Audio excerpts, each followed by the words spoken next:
السلام علیکم ورحمۃ اللہ وبرکاتہ۔ Welcome to my YouTube channel Islam talks with Umm Huzaifa. جیسا کہ آپ سب جانتے ہیں کہ ہم نے سیرت نبی صلی اللہ علیہ وآلہ وسلم پر مبنی ایک بہت ہی خوبصورت کتاب پڑھنا شروع کی ہے، محمد عربی صلی اللہ علیہ وآلہ وسلم بائے عنایت اللہ سبحانی۔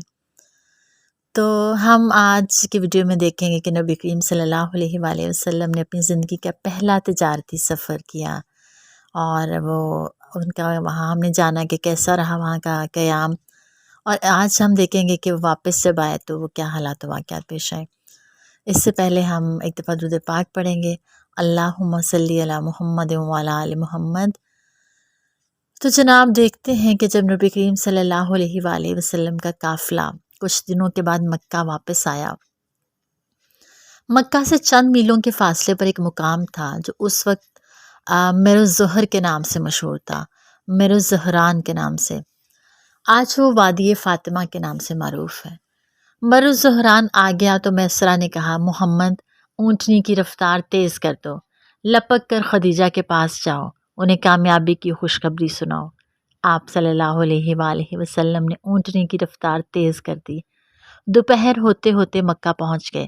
خدیجہ اس وقت بالا خانے میں تھیں، ٹھنڈی ٹھنڈی ہواؤں کے مزے لے رہی تھیں۔ اچانک کیا دیکھتی ہیں کہ ایک اونٹنی پر کوئی سوار ہے، اور اونٹنی ریگزار کی تپتی ہوئی ریت پر محو رفتار ہے، بالکل ہوا کا مقابلہ کر رہی ہے۔ خدیجہ نے سوار پر نظریں گڑا دیں کہ پہچانے کون ہے۔ وہ سوار کچھ اور ہی قریب ہوا، کچھ اور قریب ہوا، دیکھا تو محمد ہیں، ان کے گھر کی طرف بہت تیزی سے بڑھ رہے ہیں۔ دروازے پر پہنچے تو خدیجہ آپ کے استقبال کے لیے وہاں پہلے سے موجود تھیں۔ وہ آپ سے بہت محبت سے ملیں، خیریت سے واپس آنے پر مبارکباد دی، پھر آپ نے بڑے اچھے اور دلکش انداز میں سفر کا پورا حال سنایا، کاروبار کی پوری رویداد بیان کی، کیا بیچا، کیا خریدا، کتنا نفع اٹھایا۔ خدیجہ پورے شوق اور دلچسپی سے ساری داستان سنتی رہیں اور دل ہی دل میں اش اش کرتی رہیں۔ آپ کی باتوں سے انہیں بڑی خوشی ہو رہی تھی، آپ کی خوش کلامی ان کے دل کو لبھا رہی تھی، اور آپ کی ایمانداری اور سچائی ان کے من کو موہ رہی تھی۔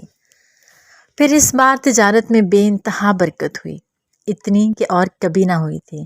اس سے وہ بہت متاثر تھیں۔ پھر میسرہ آیا، اس کی زبانی آپ کے حالات سنے تو دل خوشی سے لبریز ہو گیا، اور پھر اتنی حیرت اور مسرت ہوئی، اتنی ہوئی جس کا کوئی ٹھکانہ نہ تھا۔ میسرہ نے بتایا کہ آپ نے کس طرح تجارت کی، معاملات میں کتنی سچائی اور ایمانداری دکھائی، کس قدر ان کے مال و تجارت کی فکر رکھی اور جان و دل سے اس کی حفاظت کی۔ اس کے بعد میسرہ نے راہب نستور کا واقعہ سنایا، آپ کے بارے میں اس نے جو خوشخبری دی تھی وہ بھی سنائی۔ میسرہ نے کہا، ایک واقعہ اور ہوا جس پر میں حیران رہ گیا۔ سفر سے ہم لوگ واپس ہو رہے تھے، میرے ساتھ 2 اونٹ تھے، دونوں تھک کر جواب دے چکے تھے، میں بہت پیچھے تھا، اندیشہ ہوا کہیں قافلہ آگے نہ رہ جائے، آگے نہ بڑھ جائے اور میں تنہا رہ جاؤں۔ میں بڑھ کے محمد کے پاس گیا، ان کو صورتحال بتائی۔ پہلے تو انہوں نے دونوں اونٹوں کے پیر سہلائے، پھر نکیل ہاتھ میں لی اور ان کو ہنکایا۔ اب وہ اس طرح دوڑنے لگے جیسے انہیں کچھ ہوا ہی نہیں۔ خدیجہ بہت حیران ہوئی، بولی، بھائی ان میں تو بڑی عجیب باتیں ہیں۔ اب ناممکن تھا خدیجہ کسی وقت آپ کو بھول جائیں یا آپ ان کے ذہن سے اتر جائیں۔ جب دیکھیے آپ ہی کا تذکرہ کرتی، جس سے ملتی آپ ہی کے گن گاتی۔ اب ان کو آپ سے بے انتہا محبت تھی اور تمنا تھی کسی طرح اس امین اور صالح جوان کے دامن سے بن جائیں، کسی طرح اسے اپنا شریک زندگی بنا لیں۔ خدیجہ کو اس کی فکر ہوئی، تمنا ہوئی، اور پھر ایک تڑپ بن گئی۔ یہی خدیجہ تھیں، ہاں یہی خدیجہ جن کو قریش کے بڑے بڑے رئیسوں نے نکاح کا پیغام بھیجا تھا، اور انہوں نے ہر ایک کو ٹھکرا دیا تھا اور لاپرواہی سے رخ پھیر لیا تھا۔ آپ کی رفاقت کی خواہش اتنی بڑی کہ خدیجہ اسے راز نہ رکھ سکیں۔ قریبی عورتوں نے ان کی اس خواہش کو بھانپ لیا۔ ان میں ایک خاتون تھی نفیسہ بنت امیہ، کچھ سیرت نگاروں نے ان کا نام نفیسہ بنت منیہ بھی لکھا ہے۔ یہ دونوں نام ایک ہی ہیں، منیہ نفیسہ کی والدہ کا نام تھا اور امیہ ان کے والد کا۔ ہاں تو نفیسہ نے خدیجہ سے کہا، خدیجہ کیا حرج ہے، امین سے نکاح کیوں نہیں کر لیتی؟ خدیجہ نے کہا آخر کیسے؟ اس کی شکل کیا ہوگی؟ کس طرح سے ممکن ہوگا؟ نفیسہ کہنے لگی تم بس ہاں کرو، یہ کام کروانا میرا کام ہے۔ پھر نفیسہ آپ کے پاس گئیں اور بولی محمد یہ تنہائی کی زندگی کب تک رہے گی؟ اب تو تمہیں اپنا گھر بسا لینا چاہیے۔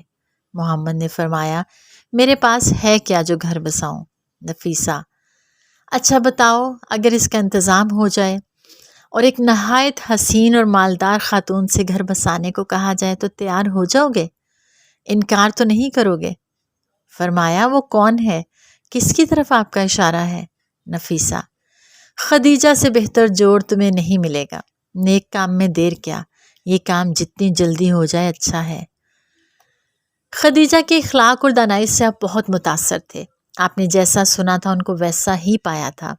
لوگ ان کو طاہرہ کہتے تھے، آپ نے ان کو طاہرہ ہی پایا تھا۔ لیکن ان سے نکاح یہ تو خواب و خیال میں بھی نہ تھا، کیونکہ آپ کو معلوم تھا ان کے لیے بڑے بڑوں نے زور لگایا لیکن ترس کے رہ گئے۔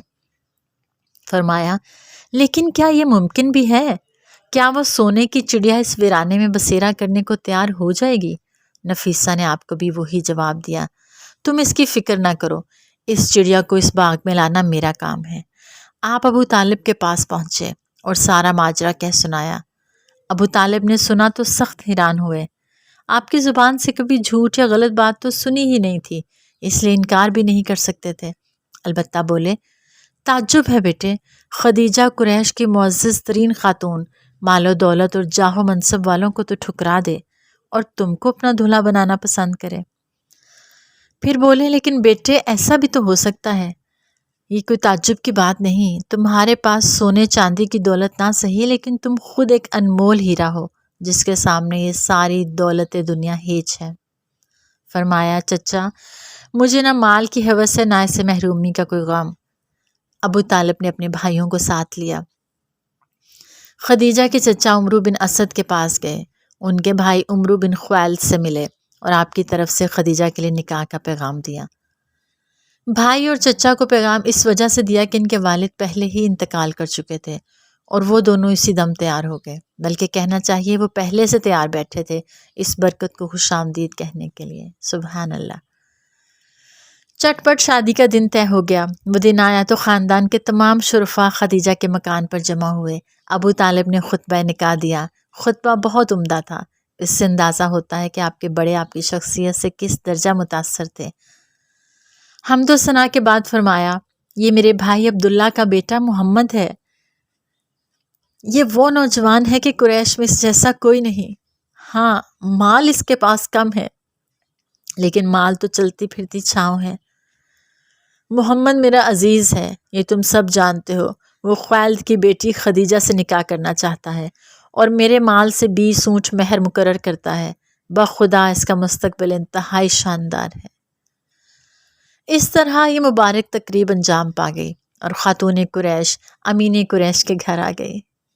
اس وقت آپ صلی اللہ علیہ وآلہ وسلم کی عمر 25 سال 2 ماہ 10 دن تھی اور بی بی خدیجہ کی عمر 28 سال تھی۔ ایک دوسری روایت کے مطابق حضرت خدیجہ کی عمر 40 سال تھی۔ اللہ اکبر۔ تو آج ٹھہرتے ہیں یہیں پہ، اس خوبصورت سے واقعے پہ آج کی ویڈیو کا اختتام کرتے ہیں، اور پھر اس کے بعد کیا ہوا، ہمارے پیارے نبی صلی اللہ علیہ وآلہ وسلم کی حضرت خدیجہ کی رفاقت میں زندگی کیسی گزری انشاءاللہ جانیں گے نیکسٹ ویڈیو میں۔ اپنا خیال رکھیے گا، دعاؤں میں یاد رکھیے گا۔ السلام علیکم ورحمۃ اللہ وبرکاتہ۔